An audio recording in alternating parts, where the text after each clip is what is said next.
Gracias, presidenta. Buenos días. Shaila Rosagel, corresponsal de Grupo Gili, El Imparcial de Sonora, La Crónica de Mexicali y Frontera de Tijuana. Presidenta, el próximo jueves 2 de abril se cumplen 21 años de la desaparición de mi compañero, el periodista Alfredo Jiménez Mota, periodista del Imparcial. Hasta el momento, después de 21 años, no hay detenidos por su desaparición. Y la FGR no ha dado a conocer avances del caso. El año pasado, el entonces fiscal Alejandro Gertz Manero se comprometió aquí en la conferencia de prensa a dar un informe sobre cómo va el caso de Alfredo. Estuvimos varios meses pidiéndole el informe y nunca hubo tal informe. Presidenta, ¿qué posibilidades hay que la FGR con Ernestina Godoy pueda dar un informe público de cómo va este caso? Preguntarle si el caso se sigue investigando como una desaparición y si aún se está buscando a Alfredo. Seguirlo buscando, por supuesto. Vamos a pedirle a la Comisión de Búsqueda que nos diga cómo han avanzado y también a la Fiscal General de la República que pueda atender esta solicitud e informar a todas y a todos cómo va este caso. Gracias, presidenta. Ya en una segunda pregunta, preguntarle sobre el acuerdo de Grupo México que se iba a hacer público, sobre el acuerdo que se hizo por el derrame de tóxicos en el río Sonora, si ya se hizo público o cuándo se hará público este acuerdo. ¿Ya se hizo público por Semarnat? ¿En Secretaría de Gobernación? A ver si puedes darnos dónde está la información. De todas maneras, lo principal lo mencionamos aquí en la conferencia. A ver si me vuelves a poner para qué son los recursos que fueron destinados y cuántos recursos. Alejandro, no sé si nos puedes informar cómo va la licitación del hospital de la contaminación del río Sonora, en Sonora, por favor. Sí, como ustedes saben, como parte del plan de remediación del Gobierno de México a la contaminación del río Sonora, en URES estamos ya trabajando en la construcción de un hospital. Es un hospital que tendrá un costo superior a los 500 millones de pesos. Es realmente una sustitución de un pequeño hospital comunitario ya insuficiente que había en URES. Este nuevo hospital tendrá 60 camas, 7 especialidades y como parte específica del plan de remediación, un laboratorio para el análisis toxicológico de metales pesados. Ya estamos trabajando, es un proyecto que llevamos de la mano con la Secretaría de Comunicaciones y Transportes. Ellos estarán ayudándonos a construirlo y será un hospital ejemplar en la atención de enfermedades por contaminación ambiental. ¿Ya se está licitando? Ya se está licitando, ya se está licitando, ya tenemos el terreno. En las próximas semanas estaremos poniendo la primera piedra de construcción. ¿Es el hospital de URES? Disculpe, es que hay un hospital que está empezado ahí en URES, ¿es otro?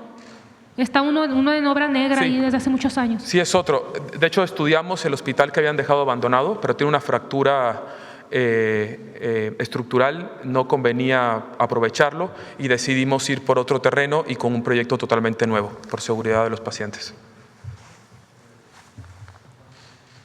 Este es pues lo que se exigió en su momento a Grupo México y el acuerdo al que finalmente se llegó.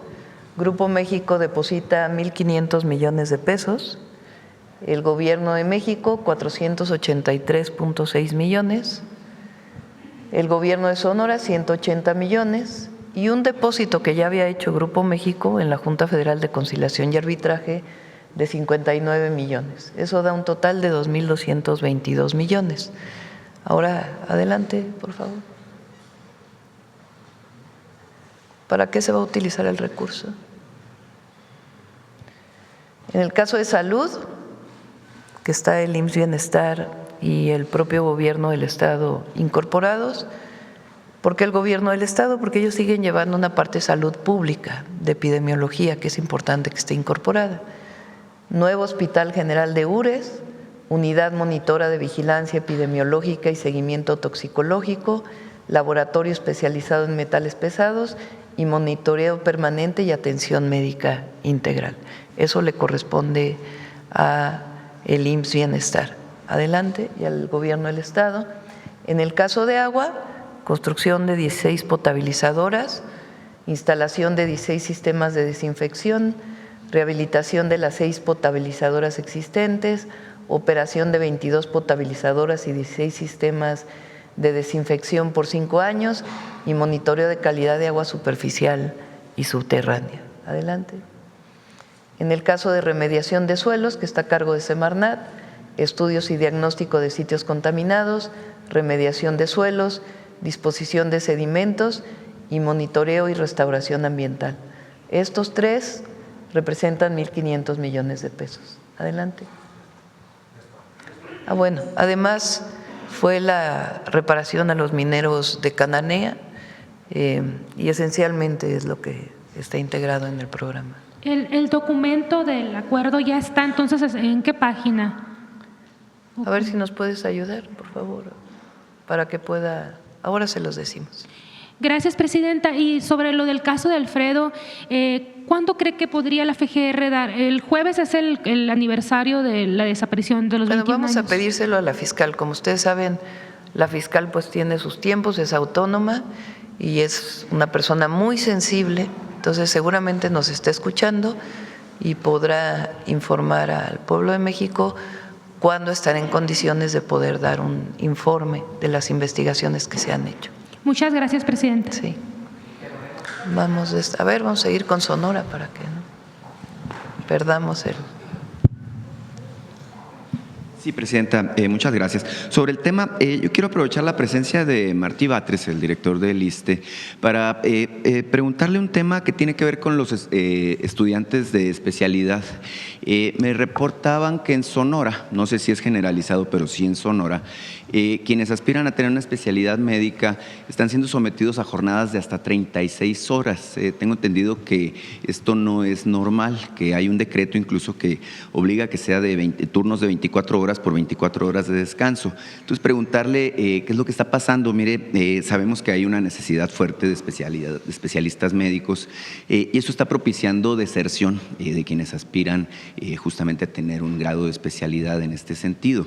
Y bueno, ya que estamos con Martí Batres, preguntarle cuándo va a iniciar el tema del nuevo hospital, que aquí lo dijo Martí, que se va a iniciar justamente para sustituir al Fernando Carranza, y cuáles serían los alcances de esta nueva unidad que se construiría en Hermosillo, de acuerdo pues a lo que ya planteó, pues ya está el terreno. En su momento se le pidió considerar si era posible un hospital regional que atendiera las necesidades de los derechohabientes de Sonora, las dos Bajas y Sinaloa en particular. La respuesta que dio en su momento Martí fue que sí se está construyendo un hospital regional, pero en Coahuila, ¿no? Entonces entenderemos que Coahuila pues está un poquito retirado de lo que es la región noroeste. Entonces preguntarle sobre esos dos temas en particular a Martí.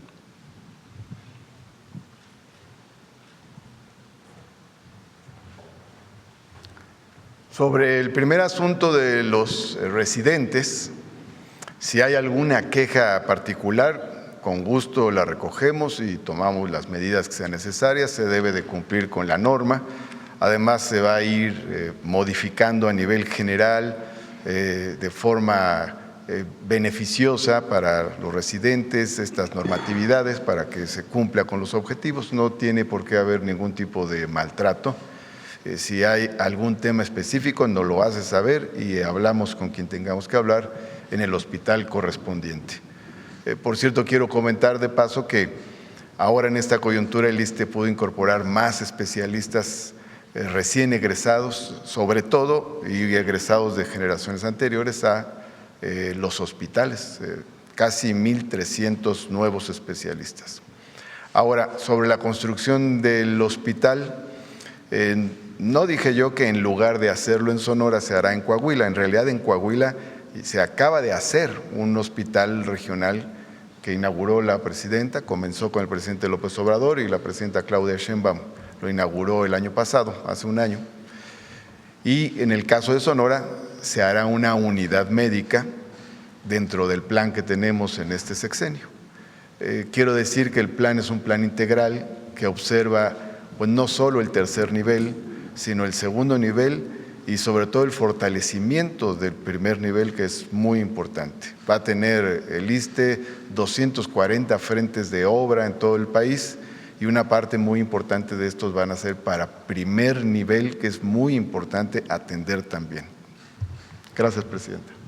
Sí, omití presentarme, Demián Duarte de Sonora Power. Presidenta, quiero preguntarle sobre un tema. Cuando usted fue jefa de gobierno, hubo una situación con la licitación de unas tabletas electrónicas que se iban a utilizar justamente para taxímetros en específico.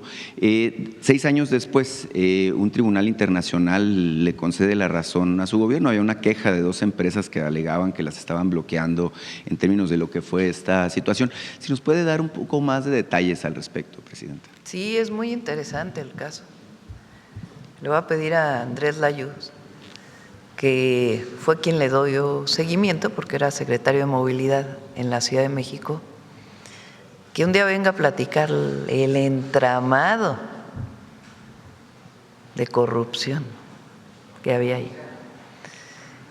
Les platico. Antes de que llegáramos al gobierno de la ciudad, el jefe de gobierno, bueno, durante un tiempo fue José Ramón Amieva, cuando Mancera deja la jefatura de gobierno. Pero en la época todavía de Mancera, la Secretaría de Movilidad del entonces jefe de gobierno obliga a los taxistas a que tenían que comprar una tableta para poder sustituir los taxímetros y poder tener, según ellos, una aplicación similar a la de las aplicaciones telefónicas. Cuando yo estuve en campaña, todos los taxistas se quejaban porque había que pagar un montón de dinero por la tableta y además decían cómo fue que se escogió esa tableta sin consultarnos, si era la mejor, si no, y además pues eran montos muy grandes, desproporcionados a lo que ganaba el taxista. Cuando llegamos al gobierno nos dimos cuenta que había muchas irregularidades en cómo se había asignado esta tableta.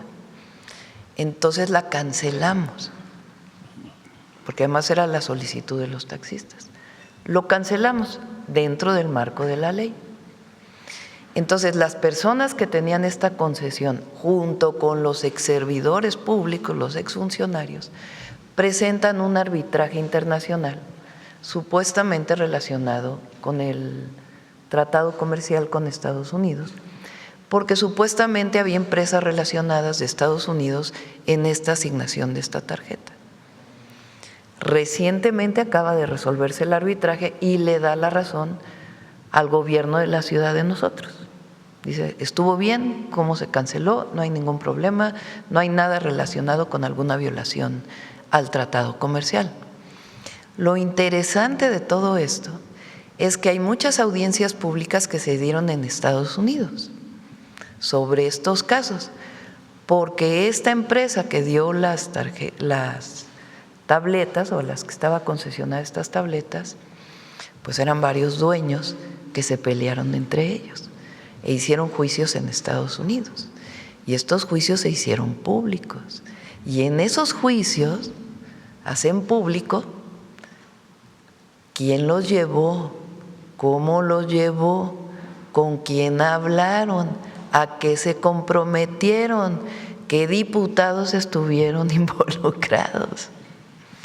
No se había podido hacer público porque estábamos en el arbitraje y está prohibido en medio del arbitraje hacer público cualquier tema que tenga que ver con la controversia. Pero ahora que ya se resolvió, pues ya se pueden hacer públicas algunas de estas. Bueno, ya, cuando venga algún diputado, ya vamos a informarlo. Pero muy interesante cómo se dio el entramado de cómo se dio esa tableta. Y afortunadamente se dieron suficientes argumentos. De parte de la Secretaría de Economía nos apoyaron mucho porque cuando son arbitrajes internacionales ya se ve a nivel del gobierno federal. Entonces, Andrés Layuz particularmente estuvo muy de cerca en su primer momento con la directora hoy del INEGI, ¿cómo se llama? Que fue secretaria de Economía, Graciela Márquez. Graciela Márquez Colín. Después con Tatiana, después con Raquel y ahora con Marcelo. fueron estos 4 secretarios de Economía y una persona que está ahí en esa área desde hace tiempo, que es un profesional de primera, la verdad, de primerísima, que llevó muy bien el caso y afortunadamente pues nos dieron la razón. Pero sí es interesante, lo vamos a presentar, todo el entramado de cómo se dio esta asignación de esta tableta. Muy interesante, muy interesante. ¿Cómo no? Presidenta, en otro tema, mire, hace unos días se informó del 4º aniversario del AIFA, el Aeropuerto Internacional Felipe Ángeles, y bueno, yo soy usuario constante, ¿no?, de los servicios de este aeropuerto en particular. Hoy por ejemplo, vuelo a Hermosillo a través justamente del AIFA. Entonces, yo quiero preguntarle 2 cosas al respecto. Número 1, ¿cómo van justamente en la consolidación de los servicios de este aeropuerto? Está el tema del tren, por ejemplo, que usted había dicho que ahora para Semana Santa pudiera también estar ya me operando. dijeron que se va, como siguen en las pruebas y no les han dado la certificación, se va a retrasar algunas semanas la inauguración, porque queremos que esté certificado para que se pueda operar. Entonces, la fecha están por dármela, pero es ya en unos días. Se sabe que el aeropuerto pues ya es autosustentable, que tiene 2 años, ¿no?, reportando utilidades, y que bueno, poco a poco comienza a ser realmente una opción como hub aeroportuario, como alternativa a la saturación manifiesta que tiene el Aeropuerto Internacional Benito Juárez. Entonces, pedirle si nos puede informar al respecto de cómo… ¿Por qué no mejor traemos al responsable del aeropuerto, al general Pastor, para que nos dé toda la información, si les parece? Lo invitamos un día para que nos pueda dar toda la información. Sí. ¿Hay un video o qué es? Una infografía.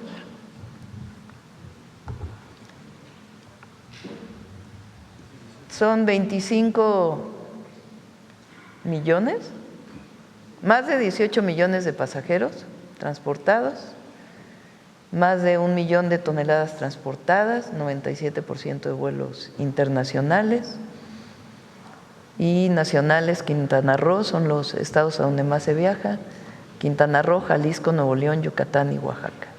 Y también está la línea aérea de Mexicana, que por cierto este año recibimos más aviones Embraer. Pero de todas maneras traemos aquí a la mañanera al general Pastor para que nos platique. Eso me lleva a la otra cuestión, Presidenta. Hemos hablado, creo que esta sería la 3ª vez, de la posibilidad de crear un vuelo directo a través de Mexicana desde el AIFA a Hermosillo. Ahora que lleguen más aviones, a ver, pregúntale al general a ver si nos puede dar el informe. Creo que son 7 aviones Embraer que llegan este año, y ahora que lleguen más aviones, pues ya se podrán abrir más rutas. Es realmente una ruta muy socorrida, mire, hay estado documentado. Sí, y además está muy caro el boleto, como ya hemos platicado y todos aquí. los vuelos van llenos, mire, hay 23 vuelos diarios de la Ciudad de México a Hermosillo, y todos van realmente hasta el tope, y también de regreso. Entonces es una ruta muy interesante porque sí, el papel de Mexicana, como sabemos, pues es una suerte de modulador del mercado, y para nosotros, pues que estamos tan lejos, es realmente pues muy importante tener la conectividad. Y fíjese, en este sentido, el otro día aquí habló el compañero ayer de San Carlos, ¿no?, como destino. Bueno, ahorita es Semana Santa, evidentemente está pues lleno hasta donde se pueda, pero sí el tema, por ejemplo, de un destino como San Carlos tiene que ver con la conectividad aérea. ¿Por qué? Porque sí tenemos el destino como fácil acceso por la carretera. Está la carretera federal 15, pues muy bien, conecta con la frontera. Se está avanzando en la carretera que vincula Guaymas con Chihuahua. Incluso hace unos días el gobernador hablaba de que se están invirtiendo 4,000 millones en ampliar la carretera que va del puerto de Guaymas a San Carlos en particular. Hay muchos elementos, pero evidentemente el tema de la conectividad aérea pues es el factor determinante para el éxito del destino. Sí, ahora que lleguen los aviones de Mexicana, se lo comentamos al director de Mexicana para que además es sonorense, se pueda incorporar a este vuelo. Entonces seguro lo hará con mucho entusiasmo. Presidenta, un tema por último, un poquito política, pero sí es un asunto que es importante. Hace un par de días la presidenta del partido Morena, Luisa María Alcalde, hablaba de las expectativas de éxito que tiene el movimiento que usted encabeza como portadora del bastón de mando, en términos de avanzar en más estados, la consolidación que se han estado planteando. Hay 17 estados con elecciones. En este caso, pues ella habla de que de los 17 habría la perspectiva de ganar en 15, incluyendo 2 estados que se le han resistido en el norte, específicamente Chihuahua y el caso de Nuevo León. Sabemos que para el próximo 22 de junio está el plazo máximo para determinar quiénes serán los coordinadores de la transformación en los estados. En mi estado, por ejemplo, se comienza a hablar de la necesidad de que haya un candidato de unidad y estoy seguro que se avanza en esta polémica. Yo sé que me va a decir que es asunto del partido, pero pues es importante conocer cuál es la posición que tiene usted al respecto de la expectativa electoral que podría tener para el año 27. Eso ya no nos corresponde. Ya le corresponde a la presidenta Morena. Lo que sí es que el movimiento que representamos va muy bien y la gente está contenta y vamos a seguir avanzando, sobre todo para el bienestar del pueblo de México. Pero ya lo que tiene que ver con Morena, pues es de Morena. Las alianzas y lo demás. Ya les toca Morena. a ellos. Sí. Gracias, presidenta. Gracias. Vamos. Ya, cuando venga Andrés ya platicamos de la historia. Vamos a ver, el compañero que no ha preguntado. Tú, sí.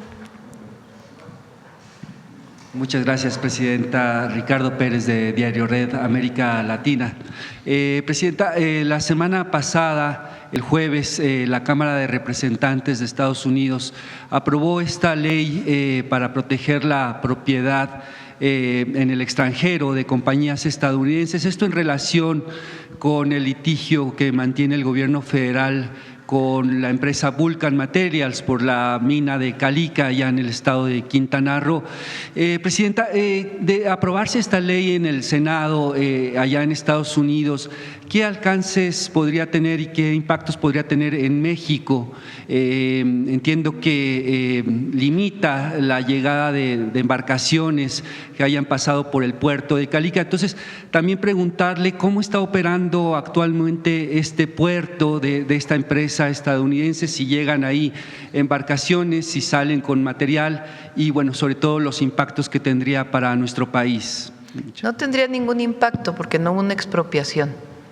Esta ley que posiblemente se apruebe o que fue presentada en el Senado, ¿no?, de los Estados Unidos o se el aprobó Congreso. En la Cámara de Representantes. En la Cámara de Representantes y va al Senado.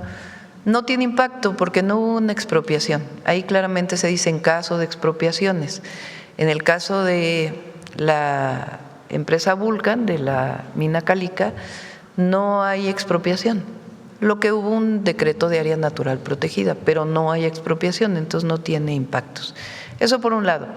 Por otro lado, es importante, ya lo he dicho aquí en la mañanera, hay una controversia, hay un arbitraje que puso la empresa en torno a esta declaratoria de área natural protegida. En el proceso hemos tenido pláticas con la empresa Vulcan, particularmente la Secretaría de Medio Ambiente, el Secretario de Economía, la gobernadora de Quintana Roo, para ver si puede llegarse a un acuerdo. ¿En qué consistiría el acuerdo? Bueno, ya no se puede explotar en el área natural protegida. Hay algunas minas que están en otros lados que Semarnat tendría que analizar si es factible su explotación o algún otro mecanismo en que se evite la controversia y se pueda llegar a un acuerdo. ¿Por qué se declaró área natural protegida? Desde la perspectiva de medio ambiente, hubo una sobreexplotación por encima del impacto ambiental que se otorgó para la explotación de esta mina. Entonces, por eso se decreta el área natural protegida, porque es una zona de selva que había que proteger. Entonces, pero seguimos en pláticas con la empresa Vulcan buscando si es factible, si no, pues siempre están los mecanismos jurídicos, buscando que se pueda llegar a un acuerdo que no impacte gravemente al medio ambiente. Digo gravemente porque siempre hay impactos ambientales, pero que no tengan este impacto que tiene en esta zona. Por lo pronto el puerto, como está concesionado a ellos, no se está utilizando. Entonces hay una serie de peticiones que están haciendo ellos y estamos viendo si es factible llegar a un acuerdo y yo espero que sí, que se pueda concretar un acuerdo benéfico para México, para Quintana Roo, para el medio ambiente y pues también para ellos, ¿verdad?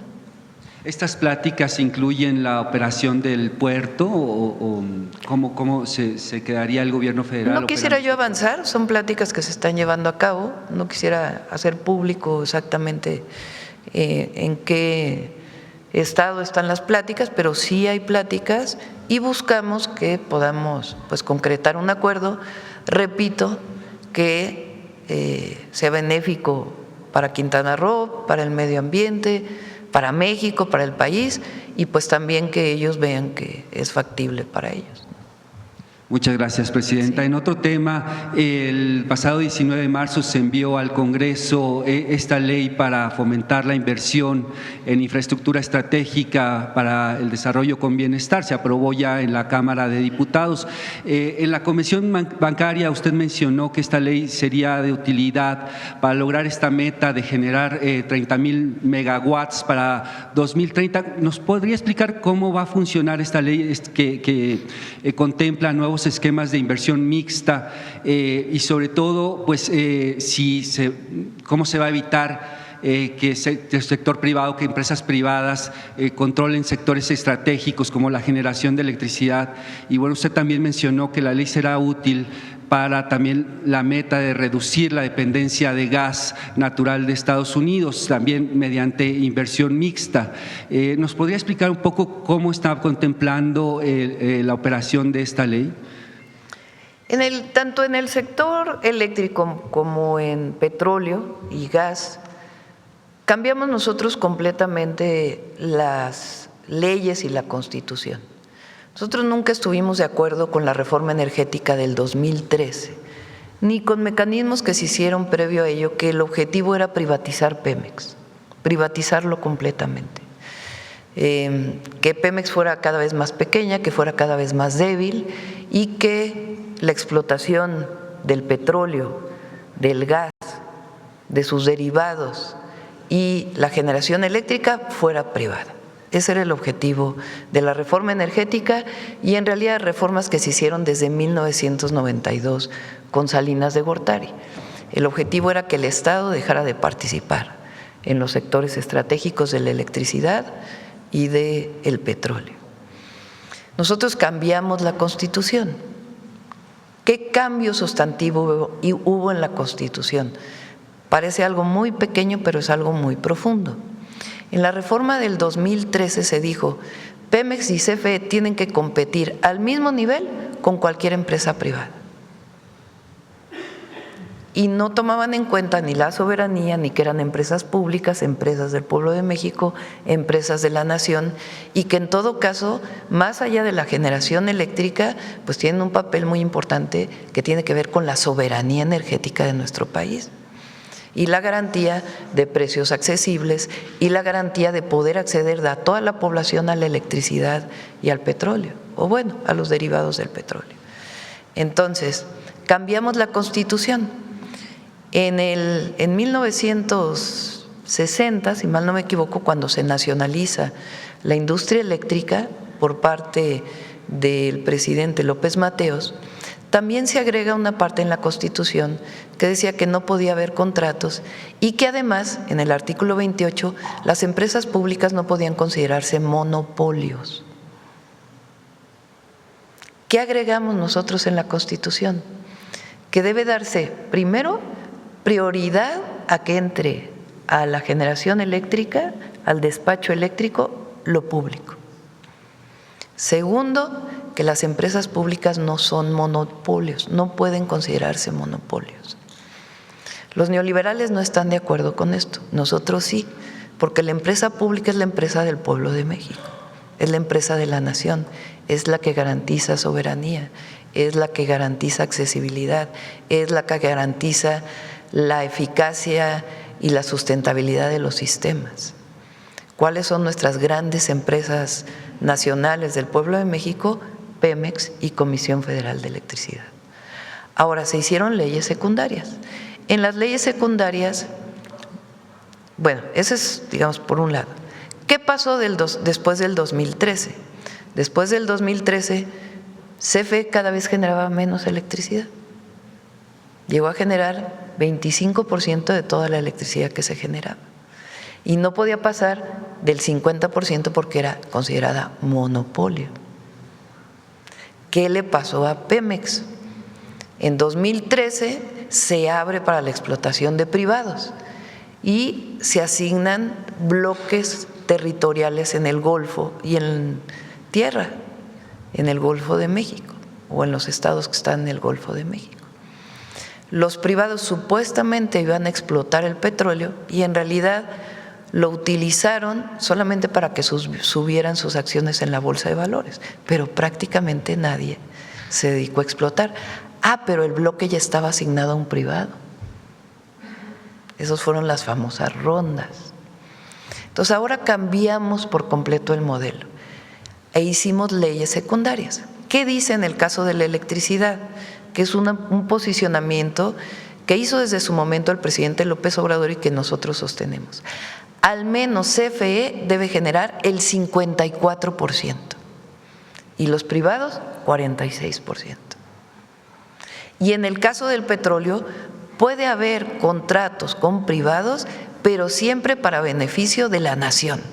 No puede haber contratos de explotación de petróleo que sean leoninos. Y ahí vienen las especificaciones de qué características debe tener. ¿Qué otra cosa se dice? El territorio, el primero que debe participar en la asignación de la explotación de petróleo, de gas, es Pemex. Ya si Pemex no quiere, pues entonces a lo mejor un privado lo podrá hacer. Pero Pemex tiene que decir primero si lo quiere hacer o no lo quiere hacer. Es una visión completamente distinta. Que inició el presidente López Obrador con algunos temas y nosotros le estamos dando impulso. Los llamados contratos mixtos, muy distintos a las APPs que se hicieron en su momento, que eran para beneficio de los privados. ¿Qué decimos? Una planta de generación eléctrica es de propiedad conjunta, 54% CFE, 46% el privado. Entonces puede haber mayor inversión del privado, pero el control lo tiene CFE y además participa en la generación y de esa manera garantizamos que nunca va a ser menor del 54%. De hecho, con lo que va a generar CFE y con los contratos mixtos, nuestra estimación es que CFE al final de nuestro sexenio tenga alrededor del 63% de la generación total. Alguien dijo, ningún privado le va a entrar a eso, porque ¿cómo se van a asociar con CFE? No, bueno, resulta que les interesó mucho más que la generación privada, que tiene un porcentaje. Hay más de 200 que se inscribieron a la generación mixta. Y es un modelo innovador que permite participación privada, pero mantiene la regulación del Estado y a la empresa pública fuerte, sin comprometer las finanzas públicas de la empresa pública del Estado. En el caso de Pemex, en algunos casos también estamos planteando contratos mixtos. Pemex se queda con el pozo, es propiedad de él, el petróleo es propiedad de la nación, solamente que se pueden usar contratos para que el privado pueda participar, garantizando siempre el beneficio para Pemex y para la nación. Esta nueva ley que se incorporó a la Cámara de Diputados, que ya fue aprobada y ahora va al Senado, ¿qué dice? Nuevos mecanismos de financiamiento para carreteras, para electricidad, para petróleo, para petroquímica, para fertilizantes, para puertos, para toda la infraestructura, garantizando siempre la propiedad del Estado, siempre garantizando el beneficio al pueblo de México y la posible participación en un pedazo de los privados, pues para que haya más inversión y no haya endeudamiento por parte del Estado mexicano o por parte de la nación. Entonces, esta es la ley, distintos mecanismos de inversión pública y de inversión mixta, en una visión completamente distinta a las famosas APPs del pasado, donde el privado se endeudaba, invertía y el gobierno nada más pagaba. No, ahora participamos, somos parte y se permite una parte de participación privada. Entonces, esto nos puede ayudar en muchísimas áreas del desarrollo del país y garantiza pues que haya digamos un endeudamiento razonable, que no pasemos a grandes endeudamientos que afecten a la economía o al presupuesto nacional o a la situación financiera del país y al mismo tiempo pues que haya participación privada en algunas áreas. También garantizaría, por ejemplo, que no hubiera aumentos desmedidos en las tarifas de luz, etcétera, abusos por parte de empresas privadas. Sí, si hubiéramos seguido en el camino que se había marcado con la reforma del 2013, si no hubiera llegado el presidente López Obrador a poner orden en el sector energético, hoy CFE estaría generando el 10% de la generación y los privados con los precios que se determinarían. Muchas gracias, y presidente. Mucho más subsidio. Muchas gracias. Por último, ayer el grupo interinstitucional para atender el tema del derrame en el Golfo de México mencionó una revisión de los ductos de los complejos Acal C y Acal H en la zona de Cantarell. ¿Cómo van las investigaciones? ¿Qué es lo que han encontrado hasta el momento, presidente? Se han revisado, son 400 y tantos pozos en Cantarell. Recuerden que Cantarell llegó a dar casi 2 millones de barriles de petróleo diario. Cantarell sigue produciendo, ya poco, pero sigue produciendo, eso es muy importante. Es una zona que está en explotación. Algunas de las instalaciones pues ya tienen sus años, pero en la administración pasada con el presidente López Obrador se hizo una revisión de una buena parte de estas instalaciones y ahora estamos haciendo revisiones. Estuve leyendo mucho sobre el tema y mañana me reúno con el grupo técnico para poder seguir informando a la población.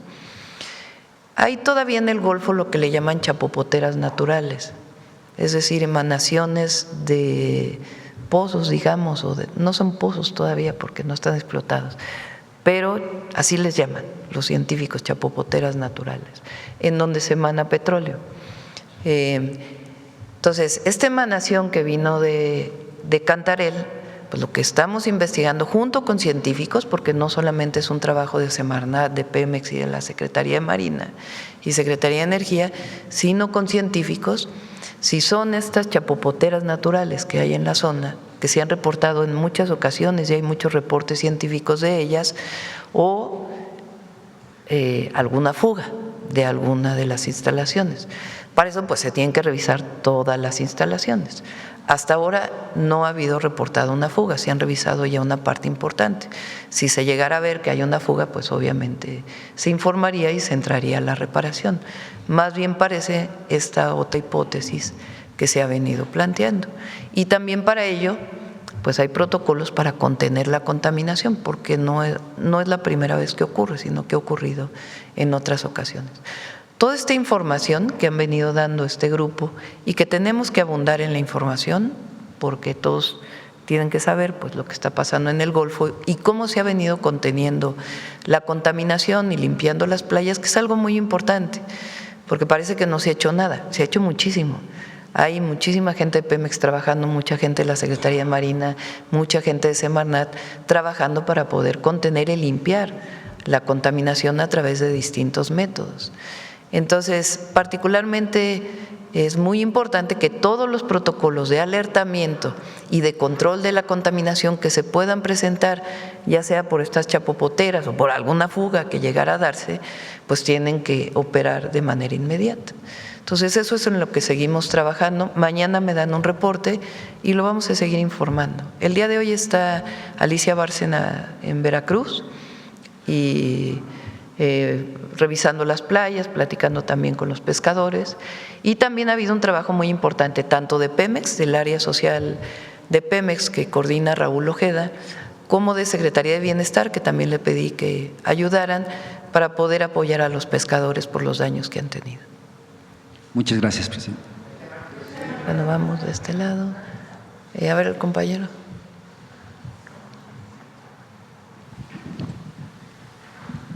Gracias, presidenta. Muy buenos días. Juan Fierro, del periódico tiempo.com.mx y puentelibre.mx. El primer, sobre el tema, presidenta, es ¿qué implicación tiene la optimización de claves de medicamentos, especialmente porque he visto que se confunde a veces que son menos los medicamentos que se compran? ¿Quieren platicar? Sí, no se trata de eliminar medicamentos. De lo que se trata es de buscar las mejores opciones terapéuticas. Pongo un ejemplo.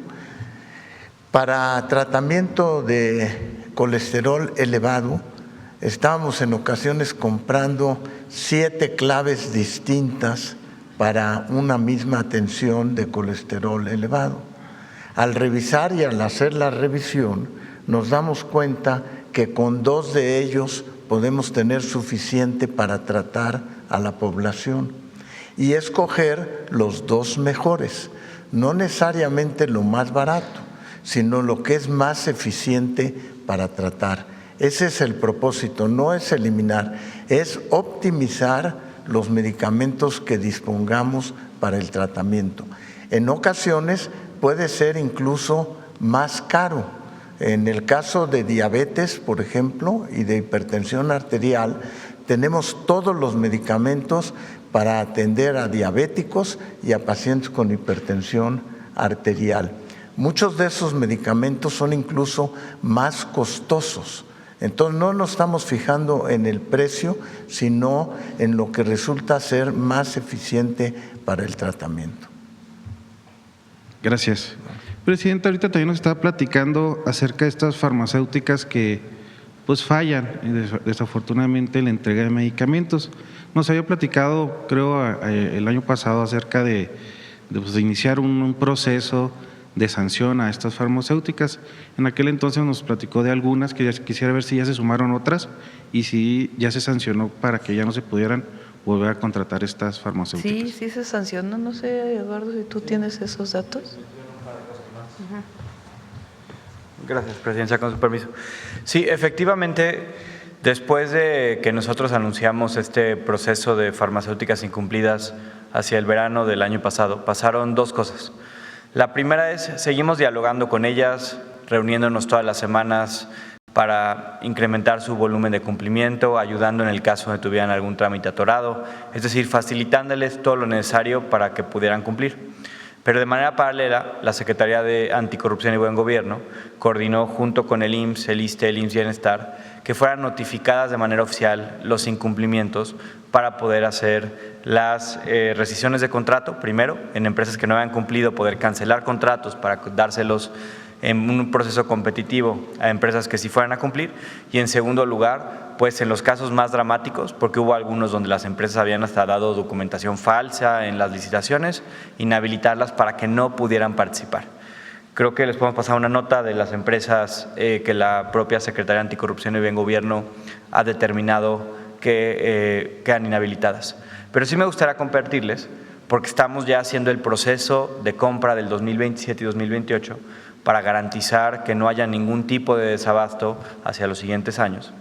Desde ahora, y uno de los puntos centrales de esta nueva compra, que iniciamos en agosto del año pasado la planeación, planeando, como decía el doctor Kersenovich, qué medicamentos vamos a comprar, en qué volumen, cuáles son los más eficientes, cuáles son los más costo efectivos, un proceso muy largo. Hay un factor adicional que hemos ya hablado con toda la industria farmacéutica, que las compañías que no nos están entregando en volúmenes altos, que están siendo incumplidas, independientemente si están sancionadas por Anticorrupción y Buen Gobierno hacia el futuro, no van a poder participar en las licitaciones futuras. Y desde hace un mes publicamos los lineamientos de un sistema nuevo para la compra que sigue, en la cual las propias empresas pueden bajar una constancia y también cualquier ciudadano que nos escuche hoy puede meterse a compraconsolidada.salud.gov.mx y en la parte de monitoreo de compras puede sacar la constancia de cumplimiento de cada empresa. Y cada empresa va a tener que presentar esa constancia de cumplimiento con nosotros para poder participar en cualquier proceso de compra futuro. De esa manera, las compañías que han entregado 30%, 40%, 45% no puedan participar en los procesos futuros y sí nos quedemos con las compañías que han sido proveedores confiables. Es decir, ha sido un proceso largo de planeación y está lo que tiene que ver con inhabilitaciones, pero también lo que tiene que ver con las constancias de cumplimiento para compras futuras. Cualquier persona puede ver lo que las compañías han estado entregando o no entregando y está totalmente público. No sé si lo quieran ver un segundo, si nos ayudas, Belmont. Entonces, vete a compraconsolidada.salud.gov.mx, a la anterior a esa, y les explico.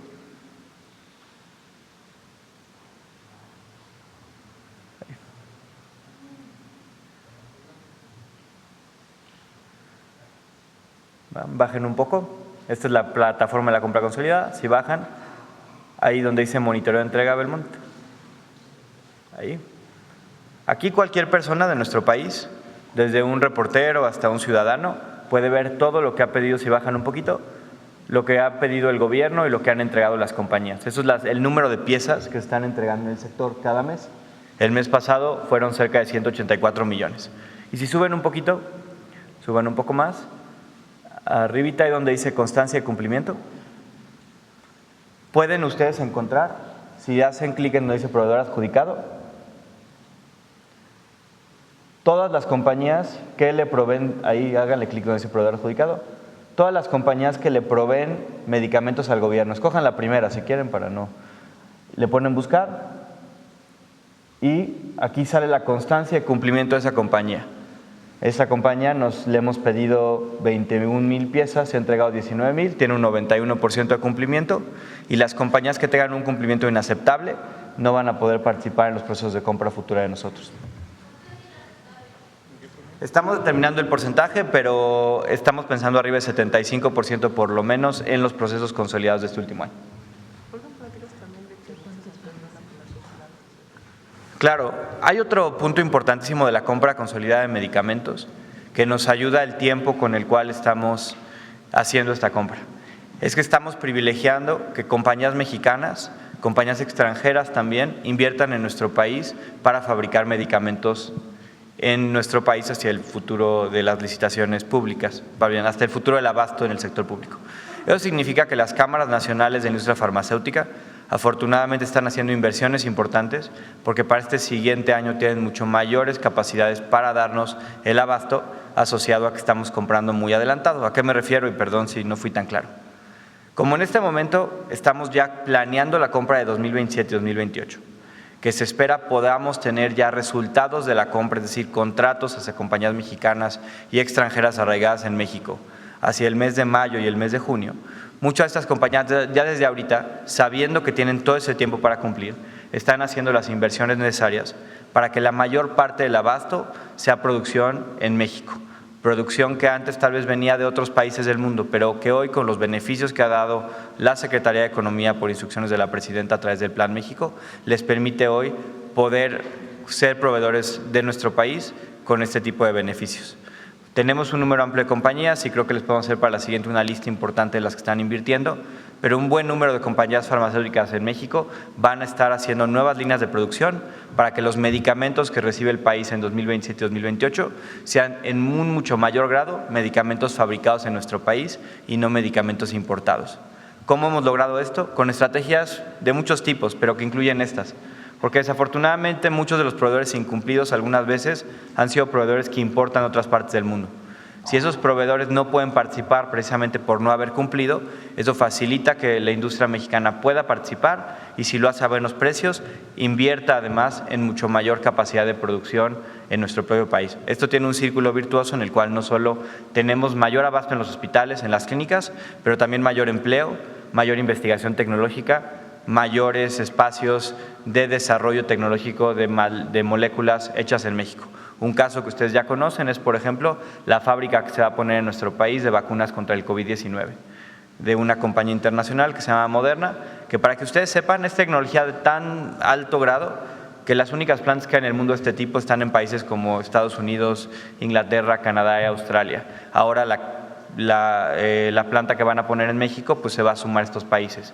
Esto muestra que si invertimos en mayor planeación, en condiciones justas para que participen los proveedores que fabrican en México, podemos incrementar un beneficio no solo para los pacientes, sino para también la economía y el desarrollo tecnológico en nuestro país. Definitivamente ustedes recordarán que la calidad que estamos pidiendo en México es que las empresas cumplan con los grados de calificación de COFEPRIS, que es una entidad reguladora de alta exigencia.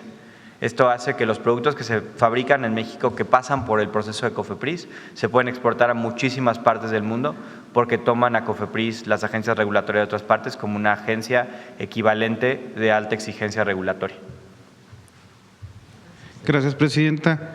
En otra pregunta, ya la Secretaria de Agricultura de Estados Unidos habló ya de una posible apertura paulatina de la frontera para la exportación de ganado.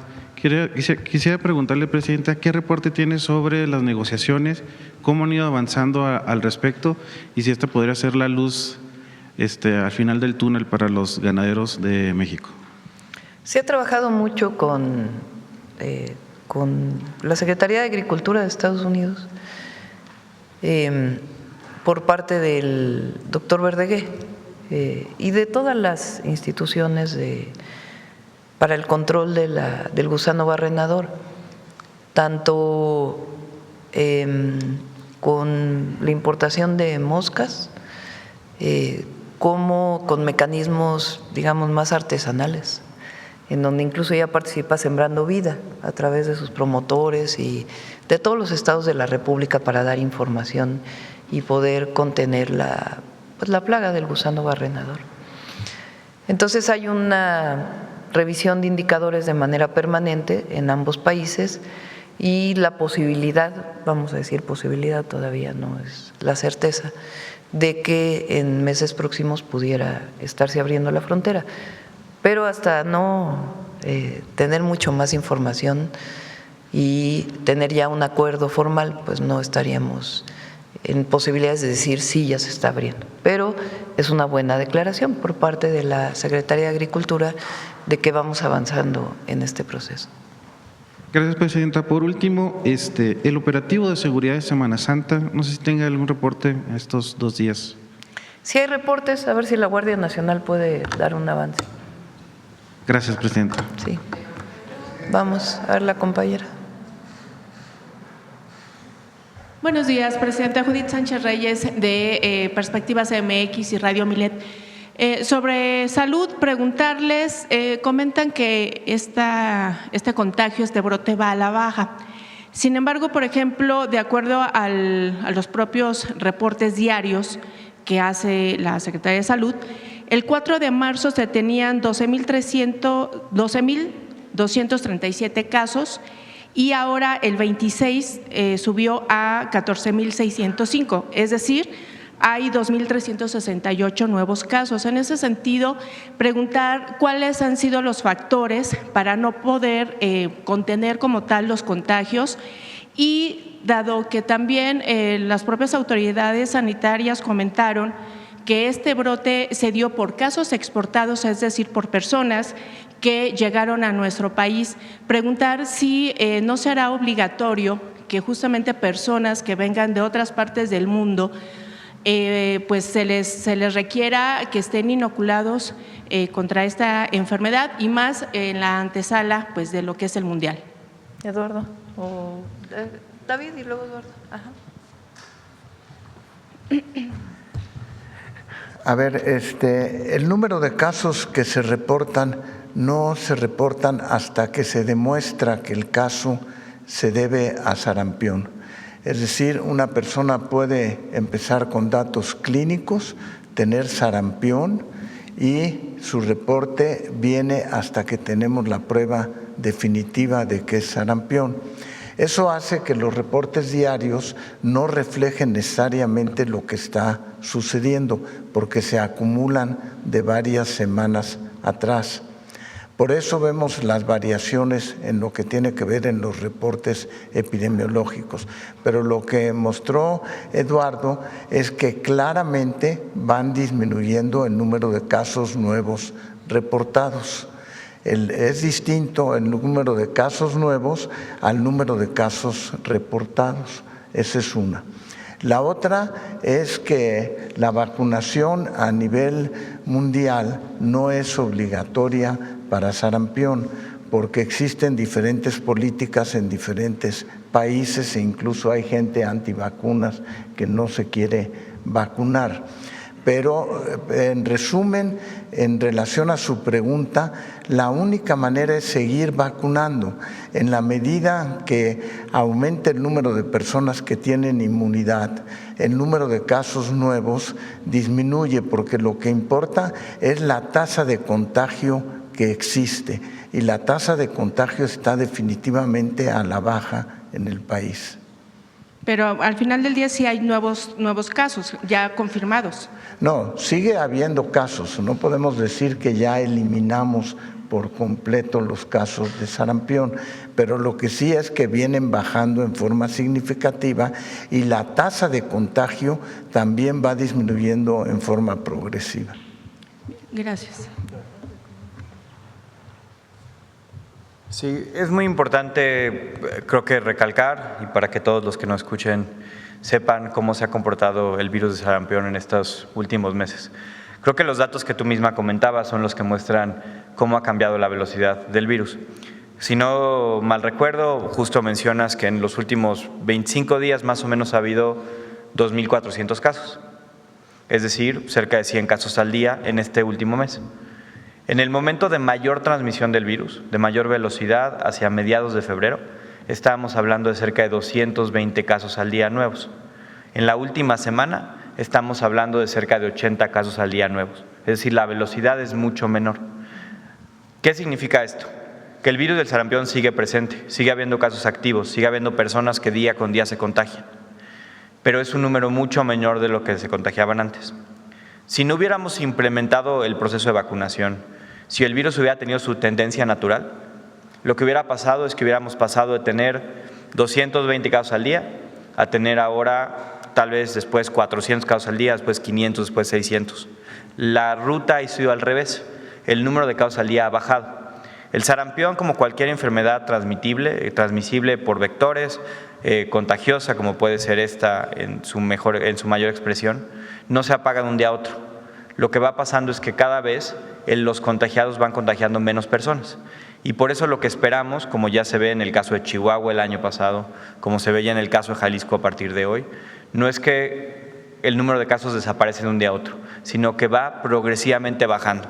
Y la manera en la que garantizamos todos, en lo individual, en lo colectivo, que sigue bajando, es continuando vacunándonos. Porque cuando nos vacunamos, el virus encuentra menos espacio para reproducirse, menos espacio para transmitirse. Y lo que esperamos entonces es que siga bajando. Esa tendencia se puede revertir si las personas pues no se vacunaran. Y por eso es importante que la gente sepa que si bien estamos mucho mejor en términos de transmisión de lo que estábamos hace un mes y medio, todavía sigue habiendo sarampión. Y la manera de hacer que vaya desapareciendo día con día de manera acelerada es vacunándonos.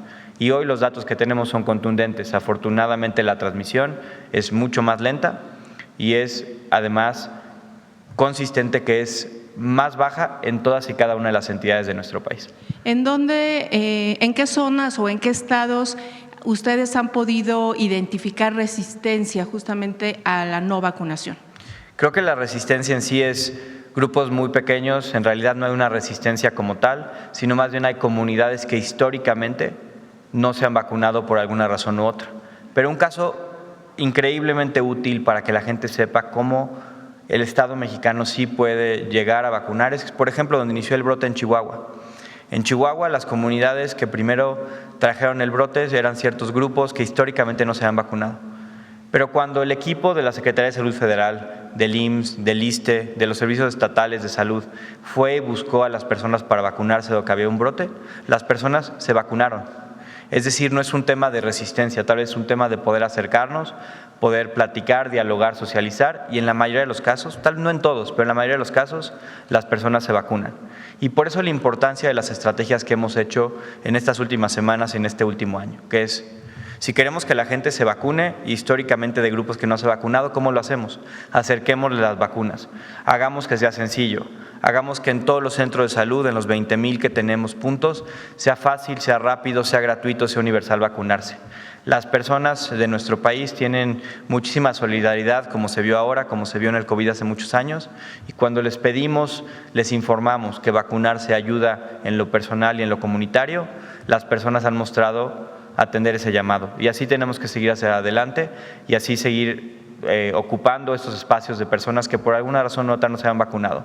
Pero hoy, cuando ustedes ven 17 millones de vacunas en 7 semanas, deja claro, deja bastante patente que en México hay una cultura fuerte de la vacunación y que si lo aceleramos con las estrategias de abasto, con las estrategias de más puntos, la gente acuda al llamado y se vacuna. Gracias. Presidenta, en otro tema, Además hay que considerar, perdón, que el porcentaje de vacunación en México es alto. Entonces, Si no hubiera habido vacunación en México, pues entonces el sarampión, que es tan contagioso, hubiéramos tenido pues miles y miles de casos, muy rápido. O sea, la mayoría de la población está vacunada. Hay sectores que, como explicamos aquí, a lo mejor nada más se pusieron una vacuna, ya no llegaron por el refuerzo y todavía son vulnerables a contagiarse. Y sobre todo por eso estamos impulsando a que la vacunación sea en los niños. Presidenta, la semana pasada la alcaldesa de Uruapan, Grecia Quirós, acudió al Senado de la República. Ahí legisladores y legisladoras de Morena le respondieron con consignas a favor de Raúl Morón para la gubernatura de Michoacán. Como sabe, bueno, la alcaldesa y viuda de Carlos Manzo pues ha exigido una investigación al respecto. En su gobierno, ¿no?, que se dice priorizar la erradicación de la violencia contra las mujeres, ¿qué sanción considera usted adecuada para quienes normalizan e incitan, ¿no?, a este tipo de violencia política en un recinto federal? ¿Y cómo, pues, de alguna manera garantizar que este tipo de hechos no se vuelvan a repetir? Bueno, digamos, a Grecia Quirós hay que tenerle una solidaridad especial, pues perdió a su esposo en una situación muy grave y estamos atendiendo a Uruapan, a ella y a Michoacán en su conjunto, como todo el mundo lo sabe. Y pues hay que ser solidario con ella por la situación que vive, que ha vivido, por un lado. Ahora, por otro lado, pues son los temas más políticos, que tienen que ver pues con la disputa política permanente que hay, y más ahora que se viene el periodo electoral. Si esto es violencia política de género o no, pues ya tendrán que revisarlo las autoridades competentes. Pero son dos temas distintos. Nuestra solidaridad siempre con Grecia, nuestro apoyo, todo el apoyo que necesite por la condición en la que vive y además porque es nuestra responsabilidad apoyar Uruapan. Y ya en la parte más política, cuando se dé el proceso electoral y cuando vayas a un lugar como el Senado o la Cámara de Diputados, pues ya también hay otros temas políticos que se involucran ahí. Y ya le dejo yo a las autoridades que evalúen si eso es violencia política de género o no. ¿Para usted no es violencia política? Pues ya se lo dejaría yo a las instituciones que les corresponde evaluar si eso es violencia política o no. Les doy mi opinión en torno a Grecia y en torno, pues en general, a la situación política del país, que mientras más nos acerquemos al 27, más pues politizado va a estar todo, porque es natural. ¿Y sería válido este tipo de expresiones, Presidenta? No, repito, si hay violencia política de género, tiene que evaluarlo las instancias correspondientes. Bien, en otro tema, regresando pues al tema de desaparecidos que se presentó la semana pasada, en la reunión con colectivos, la propia Secretaría de Gobernación reconoció 83,000 personas no identificadas a nivel forense. Pero en el informe público, bueno, solamente se reportó poco más de 40,000 desaparecidos. ¿En qué categoría metodológica de este balance oficial aparecen estos casos y los hallazgos en lo que tiene que ver con fosas clandestinas, Presidenta? Si el dato vigente es de 46,743 desaparecidos. ¿Cómo se cruzan estas cifras con el Registro Nacional? Y también preguntarle qué medidas y recursos adicionales se utilizarán justamente a nivel federal, a nivel gobierno federal, pues, para acelerar la identificación de estas personas y evitar que sigan pues fuera de lo que es la contabilidad pública.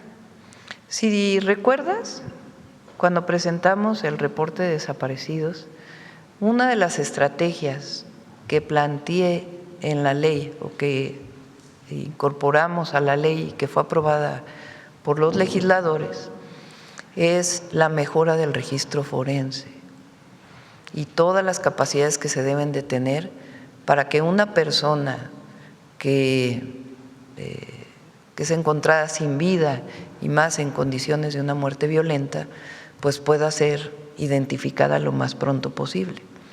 Y al mismo tiempo que se mejore todo el registro forense, que tiene muchas problemáticas y limitaciones. Mucho corresponde a los gobiernos de los estados y estamos en coordinación con ellos, con las fiscalías, con los tribunales de justicia.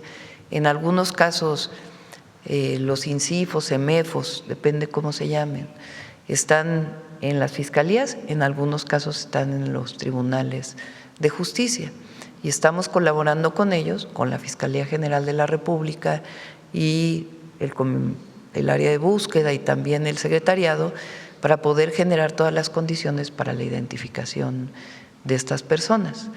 Y estas personas, evidentemente, una vez que se identifiquen, pues tienen que ser cruzados sus datos con el registro de desaparecidos y ver si alguna de estas personas fue reportada en algún momento como desaparecida.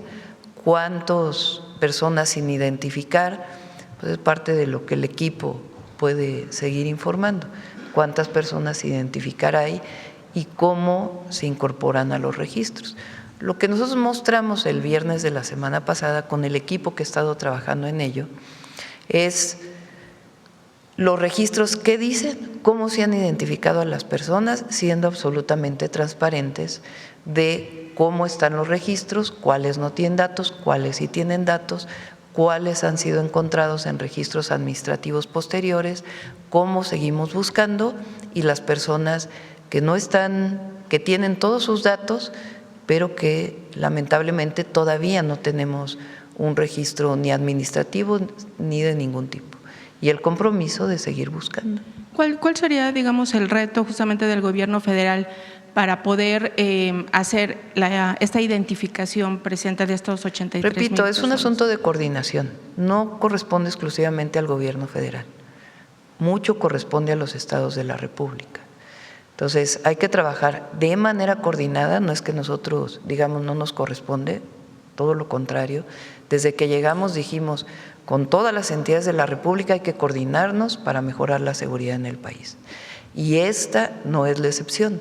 Tenemos que coordinarnos con los gobiernos de los estados, con las fiscalías estatales, que muchas de ellas son las responsables de poder identificar a estas personas que lamentablemente no están identificadas, para poder pues cruzarlas con los registros de desaparecidos. Digamos que faltarían como herramientas tecnológicas, o sea, eso pudiera ser uno de los factores. A veces depende de más gente que tenga que estar participando, depende de herramientas tecnológicas, depende del registro digital que se tiene que hacer, porque a veces no hay la suficiente tecnología para poder hacer el registro digital, para poder cruzar la información.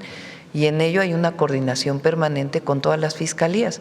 Aun cuando las fiscalías son autónomas, de todas maneras, la Secretaría de Gobernación y todo el equipo está trabajando con las fiscalías para poder avanzar lo más pronto en la identificación. Bien, presidenta, gracias. En otro tema, también desde su administración, bueno, se ha buscado fortalecer la cultura de la denuncia ciudadana. Sin embargo, pues cómo respaldar ese llamado cuando se dan casos como los asesinatos de las activistas Sandra Camacho y Diana Belén García Alfaro. Una denunció pues de caciquismo en Morelos, incluso lo hizo pues a la propia gobernadora. Por su parte, Belén fue hallada sin vida luego de denunciar agresiones y la muerte pues de uno de los perros que ella rescataba en el Estado de México.